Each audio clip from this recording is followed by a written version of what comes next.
Bienvenue au podcast Premier Visionnement. Aujourd'hui, nous couvrons un film de la franchise Halloween. I met him 15 years ago. I was told there was nothing left, good or evil. Le but de ce podcast est de s'amuser tout en discutant de tous les aspects du film. Bien entendu, avant de commencer à écouter le podcast, je vous suggère fortement d'écouter le film car on va spoiler le film complètement. Bonne écoute. Bienvenue au retour à la chaîne WTF 66.6. Je suis votre animateur Mathieu et aujourd'hui on parle de Halloween Ends, la novélisation du film de 2022, le livre écrit par Paul Brad Logan. Que dans le fond, il y a beaucoup de différences avec le film, la version du film qu'on a vu. Je vais supposer que la version Extended Cut qu'on va avoir du film là, dans genre 3 mois, quelque chose de même, va sûrement inclure tout ce que je vais parler aujourd'hui, peut-être avec plus ou moins des choses, ça pourrait changer un petit peu. Peut-être qu'on verra jamais là, les choses que je vais parler aujourd'hui. Peut-être que des choses que je vais parler aujourd'hui qui vont venir vraiment de la tête de Monsieur Logan qui a écrit la novélisation. Mais moi, je vais partir avec l'idée que la novélisation va être basée sur le script principal qu'on a utilisé pour filmer, que les scènes ont été filmées et que finalement, qu'on a fait une version théâtrale du film de Halloween prend fin et qu'on va couper beaucoup d'affaires que je vais parler aujourd'hui.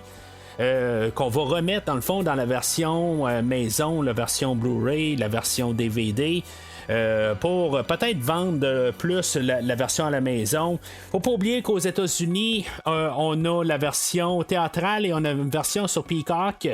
Fait que, tu sais, pour avoir peut-être des gens pour avoir une version, tu sais, que les gens veulent payer 2 fois pour le même produit, c'est plate que ce que je dis là, mais pour payer peut-être une 2e fois le produit, puisque les gens peuvent quand même l'avoir en guillemets gratuitement sur Peacock pour 1 mois, tu sais, il faut qu'ils trouvent une raison peut-être pour les revoir. Fait que, en tout cas, je suppose que toutes ces scènes-là vont voir le jour. De même manière que le film de Halloween Kills, quand j'ai lu la novélisation l'année passée, tout dans le fond c'est ce qui était la version étendue. J'ai pas fait un podcast pour parler de la novélisation parce que c'était pas mal vraiment des détails, mais c'est ça a tombé être la version Extended Cut. En tout cas, j'en ai parlé là, quand j'ai parlé là, du film, là, le podcast principal là, sur Halloween Ends. Mais j'ai fait un genre de spécial de même sur la novélisation quand j'ai parlé du film de 2018. Ces scènes-là s'étaient ramassées sur les scènes coupées sur le Blu-ray DVD. Qu'on pouvait voir à part. Fait que, tu sais, dans le fond, tout ce que j'ai parlé était quand même les scènes supprimées. Puis, c'est ça, on a la version extended pour Halloween Kills. Fait que, tu sais, je verrais, comme par toute logique, tout ce que je vais parler aujourd'hui, va se ramasser dans la version Extended Cut.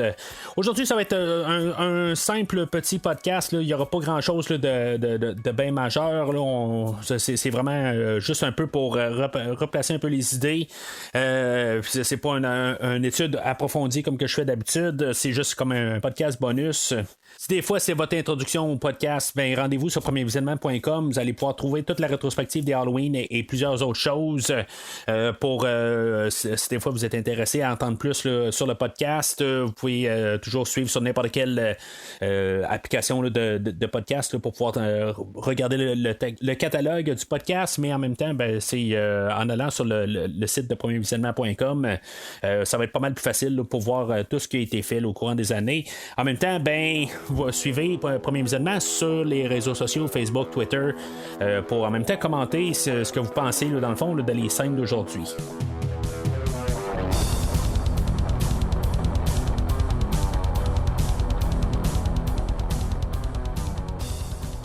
Alors, moi, je vais supposer là, que ça va être comme ça que ça va être là, dans la nouvelle version, là, en tout cas, la version Extended Cut. En tout cas, je vais parler là, dans le fond là, de la manière que c'est présenté dans le livre. C'est sûr que si, mettons, c'est pas mal ça, l'Extended Cut, puis vous écoutez le podcast là-dessus, ben, ça se peut qu'il y ait des choses là, qui marchent pas tout à fait. Puis c'est ça, ben, la version livre, moi, je l'ai écouté en version audio là, sur Audible, lit par Linda Jones. En tout cas, c'est quelque chose là, que vous pouvez télécharger là, dans le fond. C'est tout simplement là. Mais en tout cas, c'est quelque chose là, que je peux quand même recommander là, pour toujours écouter là, les livres. Là. Si maintenant vous n'avez pas le temps de vous asseoir pour lire un livre, ben sur Audible, là, c'est bien facile. Dans le fond, là, c'est vraiment bien là, quand on a des acteurs ou des personnes là, qui sont entraînées pour ça, là, pour faire la lecture d'un livre. Je suis pas commandité par Audible là, pour parler de ça, mais en tout cas, tout simplement, c'est parce que c'est là dans le fond de qu'est-ce que je vais parler aujourd'hui. Fait que on va embarquer dans l'histoire. Le livre, dans le fond, c'est ça. On a une nouvelle ouverture. On commence avec deux. Je crois que c'est deux policiers. C'est sûr que j'ai fait des notes sur mes choses. Il y a des petites affaires là, que je peux avoir un petit peu mal saisies. On part avec des policiers là, qui veulent prendre congé. On commence en 2018, tout de suite après les événements de Halloween Kills. On a Allison qui a aperçu sa mère, que finalement sa mère a disparu, puis que là on a trouvé le corps là, de Karen Strode, et que finalement on part à la recherche là, de retrouver Michael. Puis c'est ça, on a deux policiers là, qui sont que finalement ils partent à la recherche de Michael, puis finalement ils vont retrouver Michael. Évidemment, ça finit pas bien pour eux autres. C'est les premiers carnages. Cette partie-là amène à ce que Michael Myers, finalement, se ramasse là, dans le fond d'une genre d'usine à viande, une charcuterie, là, dans le fond, qui va être comme un peu l'égout là, qu'on va trouver Michael. Du coup, c'est vers là que ça va l'amener. Plus tard, là, je vais mélanger un petit peu les scènes pareilles. On va avoir quand même d'autres scènes de 2018-2019. On va avoir éventuellement un peu plus tard dans l'histoire, on va avoir d'autres scènes avec Michael Myers qui va avoir été coupé. Dans le fond, on va avoir Kim qui était, si on se rappelle du film de 2018, on avait une fille qui embrassait le personnage de Cameron à la soirée là, où Allison et Cameron étaient déguisés en Bonnie et Clyde, et que finalement c'est ça, Allison a pogné Cameron en train d'embrasser une autre fille. Cette fille-là, ça tombe que c'est l'ex à Cameron, puis que finalement avec tout ce qui s'est passé, elle voulait comme un peu se réapproprier là, Cameron. Finalement c'est ce qu'on sait, qu'est-ce qui s'est passé par la suite, puis que finalement Cameron s'est fait tuer là, dans cette soirée-là. Que finalement est tombée elle a trouvé quelqu'un d'autre là, cette soirée-là, est tombée en amour en un endroit dans le fond où ce que Michael Myers son repère est là, ou l'égout, et que le gars qui tombe en amour avec, il y a une Plymouth Fury qui est une voiture pareille comme Christine. On avait des références à Christine dans le film de Halloween Ends, puis dans le fond ça aurait été un autre clin d'œil à Halloween, à Christine dans le fond, encore à rajouter. Je me disais, j'écoutais un autre podcast cette semaine là, dans le fond, qu'est-ce que les autres ils pensaient sur Halloween Ends, puis les autres ils disaient que c'était un remake de Christine, puis je peux voir ça quand même aussi là, que le film est pas mal un remake de Christine, puis même en parlant de des choses, il y a d'autres choses en même temps là, qui est plus apparent là, que c'est vraiment un remake de Christine. Quand on a Corey plus tard là, qui se fait écraser ses lunettes, des affaires de même là, dans le podcast que je l'ai monté, j'ai pris un clip audio là, de Christine où Arnie Cunningham, le personnage principal là, dans Christine, se fait écœurer là, par des gens, puis que dans le fond il écrase ses lunettes, puis c'est pas mal la même affaire. Je suis comme à penser à ça, fait que c'est d'autres choses là. C'est sûr que je veux pas internaliser là, comment que Halloween Ends là, j'ai parlé pendant 2h15 dessus là, fait que c'est en plus je fais le bonus aujourd'hui, j'ai pas besoin d'en rajouter plus, mais en tout cas j'ai vu d'autres affaires encore là, qui me fait penser là, que on était vraiment en train de refaire Christine là, pas mal là. Mais c'est ça, fait que, tu sais, à leur anniversaire de rencontre, dans le fond, en 2019, ben, ils se retrouvent à cet endroit-là, puis que finalement, ben, tu sais, ils se font tuer là, par Michael Myers, le couple de Kim et son amant.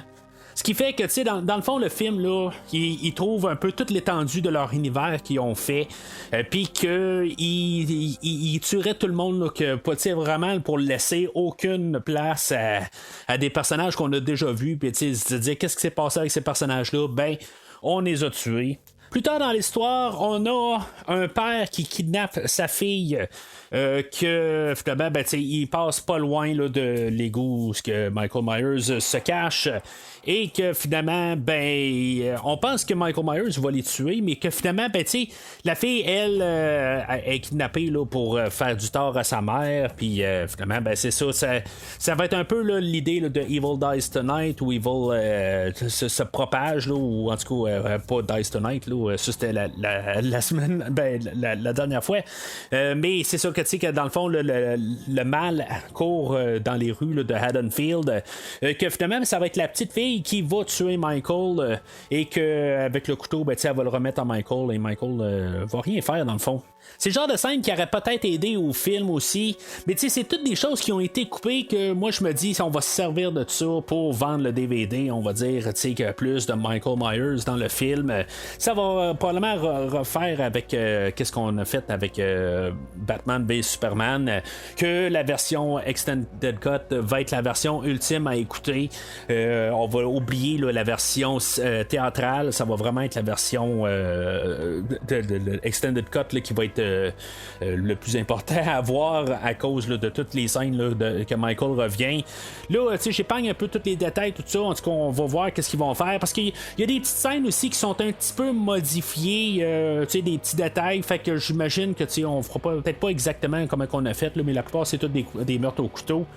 Mais tu sais, un peu partout, là, on a certains détails qui changent, comme Michael Myers à la fin, là, qui se fait broyer là, dans la cour à scrap. Là, ben, c'est Laurie Strode elle-même là, qui rentre le corps. C'est elle qui descend le levier.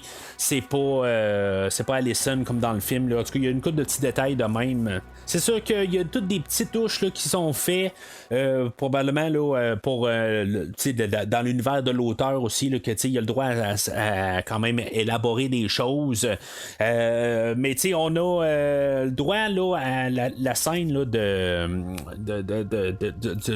l'officier Hawkins quand il a rencontré Laurie là, en 1982 dans un bar, puis que il voulait peut-être essayer là, de se rapprocher de Laurie, mais que finalement il se ramasse dans la salle de bain en train de se préparer, puis un de ses collègues qui sort puis qui l'a entendu comme son en train de se pomper mettons là, pour essayer là, d'approcher Laurie Strode, puis que son collègue arrive puis il dit ben regarde, il a entendu, puis juste en sortant de la salle de bain c'est lui qui fonce envers Laurie Strode, puis que c'est là qu'on on voit que Laurie Strode là, était mal en point là, en 1982.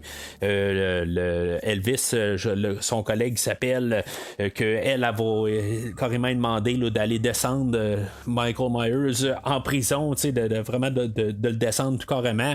Dans le fond c'est toutes des affaires de même, fait que on voit que Laurie Strode elle va pas bien là, dans 1982, là, 4 ans après là, les événements là, de 78.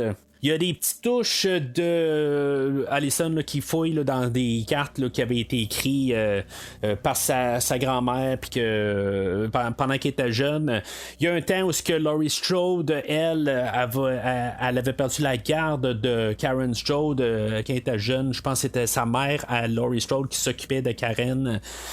Puis il y a un moment de même, c'est ça, il y a un autre moment où ce que Allison a fouillé dans des cartes, puis que elle retrouve des cartes que sa grand-mère a écrit à Allison, mais que Karen, elle l'a confisqué, qui était pas ouverte, que dans le fond, là, il y a un bout où elle voulait absolument rien savoir que sa grand-mère parle à sa petite fille. Ça, c'est probablement toutes des choses qui ont été rajoutées là, par l'auteur. Mais tu sais, je verrais ça aussi peut-être apparaître dans le film quelque part, qu'elle fouille dans des boîtes puis qu'elle voit des affaires de même. J'avais un peu, tu sais, au début du film, là je m'en vais plus vers le film. On a la scène du début où l'introduction, où qu'on a Corey là, qui cherche dans la maison, il cherche le petit Jérémy. Tu sais, on est comme supposé de penser, là, en tout cas dans ma perspective, qu'il y a quelque chose qui est louche quand, une fois que Corey est enfermé là, dans le grenier, que les parents arrivent en même temps, c'est un peu louche, tu sais, c'est comme trop en coïncidence, que je pensais que dans le fond on enfermait Corey dans le grenier pour peut-être l'offrir à Michael Myers ou quelque chose de même là, puis tu sais, je trouvais juste ça louche. Dans le fond, c'était la job à Jérémy, c'était de l'enfermer pour que les parents après ça arrivent là, puis ils fassent un genre là, de rituel avec Michael Myers ou quelque chose de même. En tout cas, c'était à la première écoute du film. Fait que c'est ce qui s'avérait être faux. Mais tu sais, dans le fond, l'apparition des parents, ben on a quand même quelque chose là, qui dit que Corey a appelé les parents parce qu'il est pas en train de trouver des enfants, puis en train de trouver Jérémy là, dans la maison, puis que tu sais, dans le fond, qui s'est planté dans son affaire, tu sais, en tout cas des affaires de même là, tu sais, qui se sent tout mal, mais que c'est ça, tu sais, Jérémy s'est caché dans la maison, tout ça. Fait que tu sais, ça l'expliquait un peu là, pourquoi là, que ça. Puis je comprends pourquoi on l'a coupé pour le film. Juste une question là, de garder là, l'atmosphère, puis toute qu'est-ce qui peut se passer là, qui ça n'a pas de sens. Un peu plus loin, Allison, elle se fait arrêter là, par Doug, son ex, pendant qu'elle est en train là, d'attendre là, que Doug sorte de sa voiture et vienne rencontrer Allison. Elle regarde au loin et elle croit apercevoir Michael Myers. Puis dans le fond, quand ça retourne une fois que Doug est arrivé, tout ça, là, c'est pas, il est pas là. Ça laisse quand même juste un peu rajouter de l'atmosphère. Quelque chose que je pense qui va être le fun si maintenant c'est vraiment cette version là, extended cut là, qui va rajouter là, au moins du Michael Myers un peu partout, que ça va vraiment faire peut-être une dualité là, quelque part là, avec Corey puis Michael Myers, ça va faire pas mal plus complet là, en rajoutant ces scènes là. Un peu plus tard, c'est ça, on va découvrir que Michael Myers, où ce qu'il est caché, le monsieur là, qui est le sans-abri là, qui est pas loin, ben dans le fond on va découvrir que lui était à Smith's Grove avec Michael Myers, puis que dans le fond c'est lui qui s'occupe comme d'aller chercher de la nourriture, tout ça. Quand il était à Smith's Grove, dans le fond il vénérait pas mal Michael Myers dans les dernières années. C'est là aussi qu'on va avoir aussi là, des scènes un peu plus loin, que quelque chose que j'avais parlé au podcast, que je trouvais ça le fun, qu'on aurait dû avoir pour que Laurie Strode parle là, comme le côté sombre à Michael Myers. Ben on a une scène avec Loomis là-dedans qui parle que Michael Myers c'est le mal pur.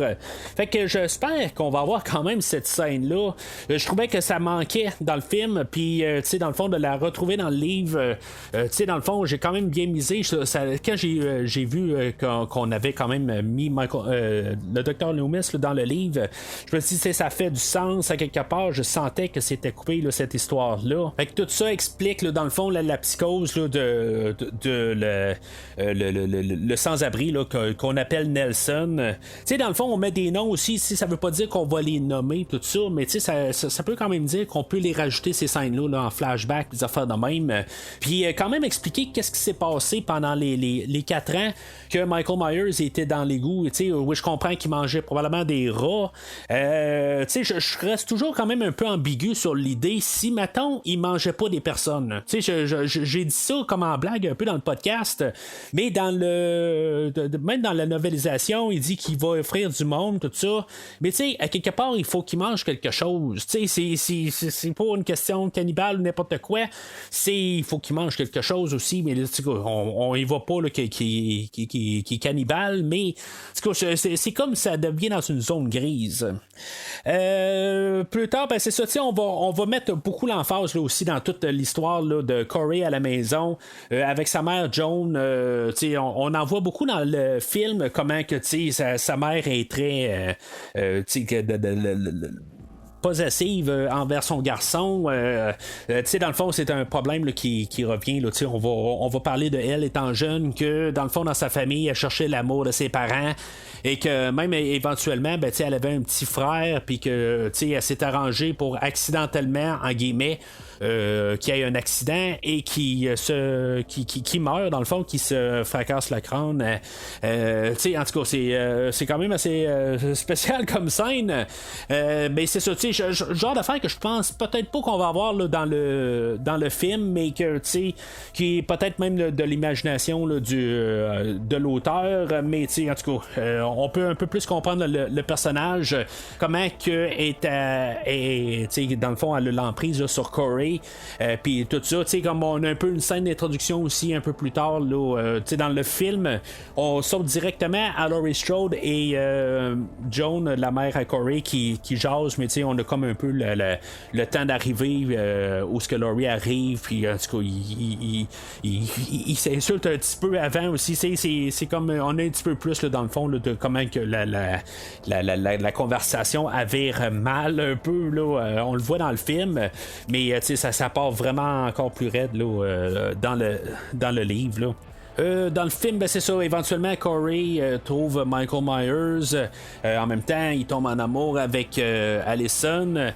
Dans les premiers moments, quelque part, après qu'il ait tué là, Nelson, le sans-abri, il va faire un tour de voiture de moto avec Allison et ils vont virailler en face de la bouche d'égout. Et dans le fond, il est en train de s'ouvrir. Ça laisse aussi supposer, est-ce qu'il était sur le point d'y parler qu'il avait tué Nelson, puis dans le fond on pouvait regarder ça un peu là, dans tous les sens. Éventuellement il l'avait apporté là, chez Jérémy, mais là c'est ça, il veut l'apporter à la bouche d'égout. Il veut pas faire tuer Allison, ça il faut comprendre ça. En tout cas c'est pas ça que je vois. Moi ce que j'ai plus compris là-dedans, c'est qu'il voulait comme ouvrir son monde, peut-être que dans le fond qu'ils deviennent un trio dans tout ça. Mais c'est ça, fait que pas mal après ça, il y a une bonne partie là-dedans là, que tout se passe là, généralement pas mal similaire là. On n'a pas d'explication par contre pourquoi qu'on a une face de Michael Myers dans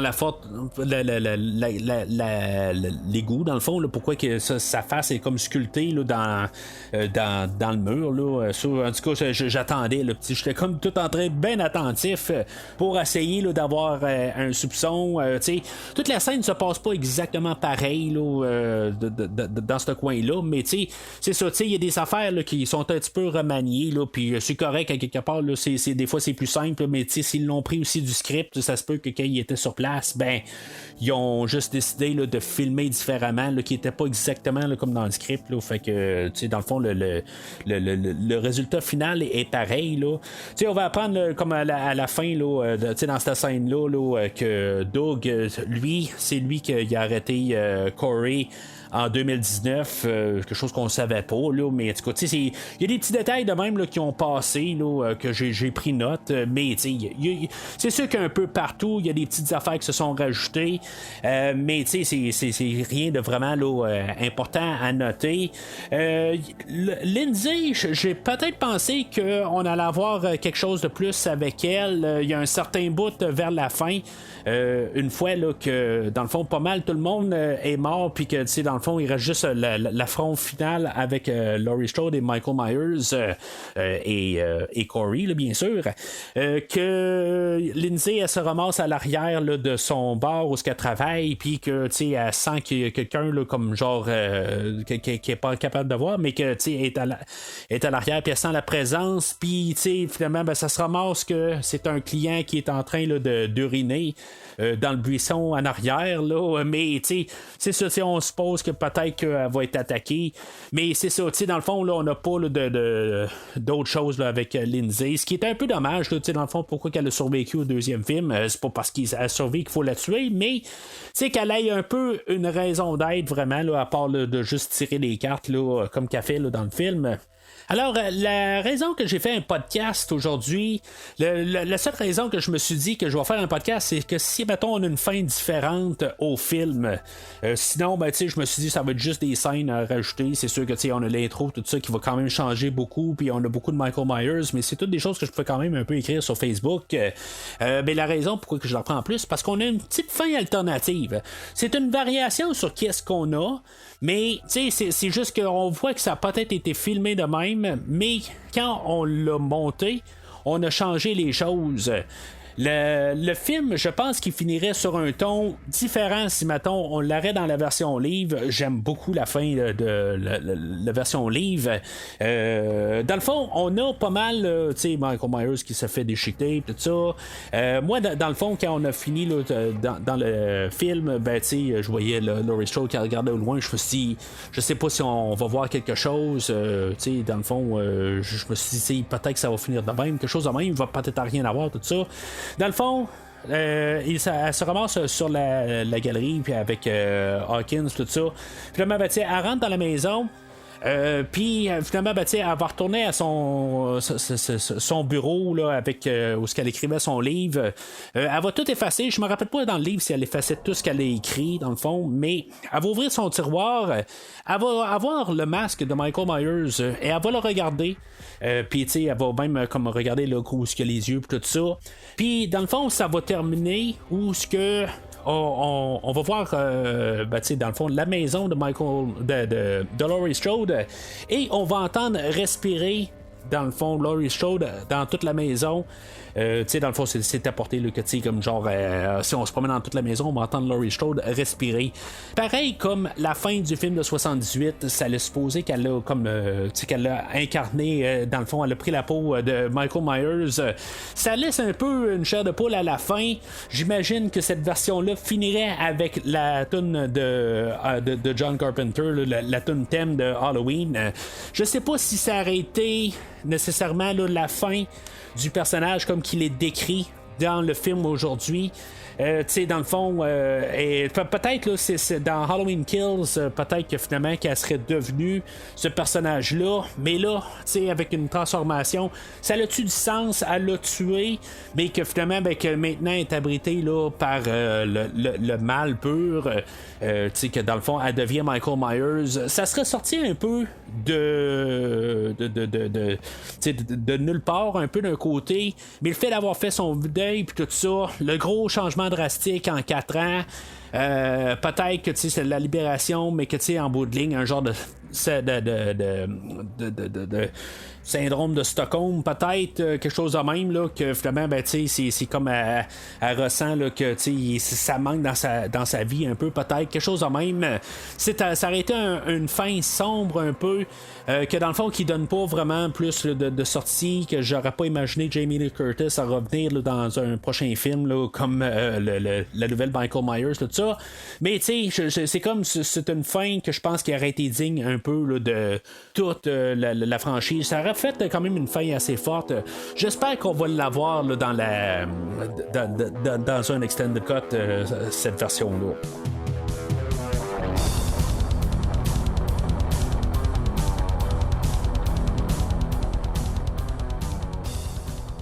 Fait qu'en conclusion, ben, honnêtement, c'est un peu qu'est-ce que je m'attendais là, qu'on allait avoir quelques scènes de plus avec Michael Myers. Je pense que c'est ce que tout le monde veut du dernier film. C'est que, je veux dire, c'est tout le monde sur Facebook, sur les réseaux sociaux.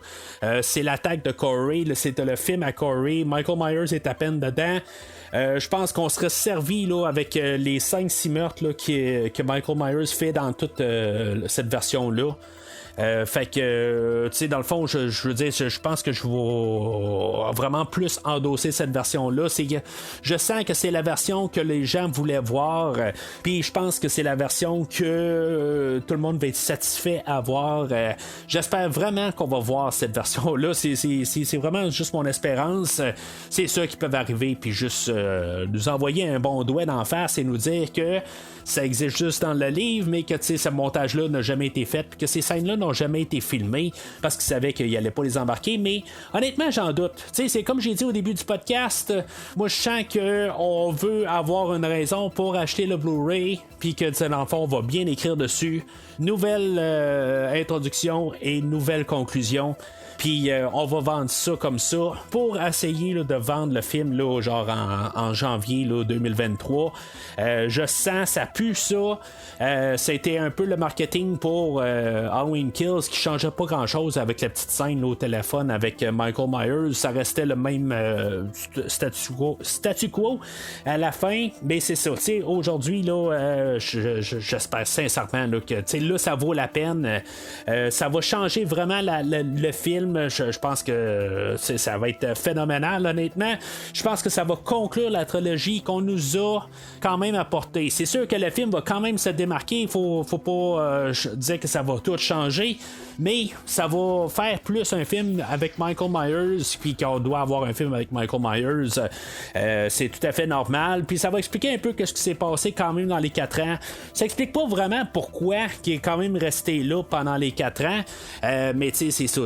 On suppose toujours là, que c'est les blessures pis tout ça, puis que dans le fond il se fait comme soigner là, par Nelson, le sans-abri.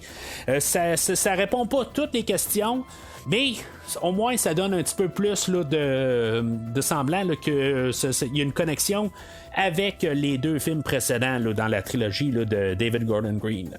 Alors c'est tout pour aujourd'hui là. C'était juste tout simplement un petit bonus en ce temps d'Halloween que dans le fond qui fait comme revenir un peu à la première rétrospective là, que j'ai complétée là, au début du podcast. Que je l'ai fait au début du podcast, je l'ai refait aujourd'hui là, puis en tout cas je suis content là, d'avoir comme pu sortir ça de moi quelque part. Si au moins ça n'existe pas comme version film, ben au moins vous allez pouvoir avoir quand même une idée là, de qu'est-ce que la version étendue là, de Halloween Ends peut avoir de l'air. Entre-temps, ben commentez qu'est-ce que vous pensez là, de cette version-là. Si mettons là, on aurait un peu ces scènes-là rajoutées. La fin, est-ce que vous seriez d'accord avec ça? Est-ce que Laurie Strode devienne peut-être là, la nouvelle Michael Myers là, avec la finale? Je penserais pas qu'on rajouterait une nouvelle trilogie à partir de là, comme j'ai dit, mais seriez-vous d'accord qu'on laisse un peu que finalement, ben, elle se promène dans la maison, je veux dire qu'elle reste juste comme avec Michael Myers dans sa tête, puis que pour elle, là, ben, c'est ça rendu est devenu Michael, puis que juste ça reste juste en train là, de hanter sa maison là. Seriez-vous d'accord avec cette fin là, ou vous êtes bien d'accord avec le fait là, que ça finisse tout bien heureux, puis que Laurie et l'officier Hawkins aient eu beaucoup d'enfants? Je sais pas, mais en tout cas n'hésitez pas à commenter sur les réseaux sociaux Facebook et Twitter là. Et d'ici le prochain épisode, joyeux Halloween. Merci d'avoir écouté cet épisode de Premier Visionnement. J'espère que vous êtes bien amusés. What's the boogeyman? As a matter of fact, it was. Revenez-nous prochainement pour un nouveau podcast sur un nouveau film. Doc, it sounds to me like you're talking about the Antichrist. Well, perhaps I am. N'hésitez pas à commenter l'épisode d'aujourd'hui sur Facebook et Twitter, et en même temps, joignez-vous au groupe de discussion sur Facebook. Michael, go home. Go home. Vous voulez voir le catalogue complet du podcast? Le podcast a un site officiel. Rendez-vous sur premiervisionnement.com. Say something, Michael. Say something. Say something! Vous voulez suivre Premier Visionnement par l'intermédiaire d'une application? Premier Visionnement est disponible sur toutes les plateformes de balado-diffusion, donc Spotify, Podbean et Google Podcast. This is the Barry Simp Show. And when we return, we'll be coming at you live from the one, the only, Myers House. En espérant vous avoir donné du bon temps, rendez-vous au prochain podcast. Stop it, please. For God's sake, please stop it. There's no more time. You've got to... Please, stop it. Stop it now. Turn it off. Turn it off. Stop it. Stop it. Stop it. Stop it. Stop it. Stop it. Stop it.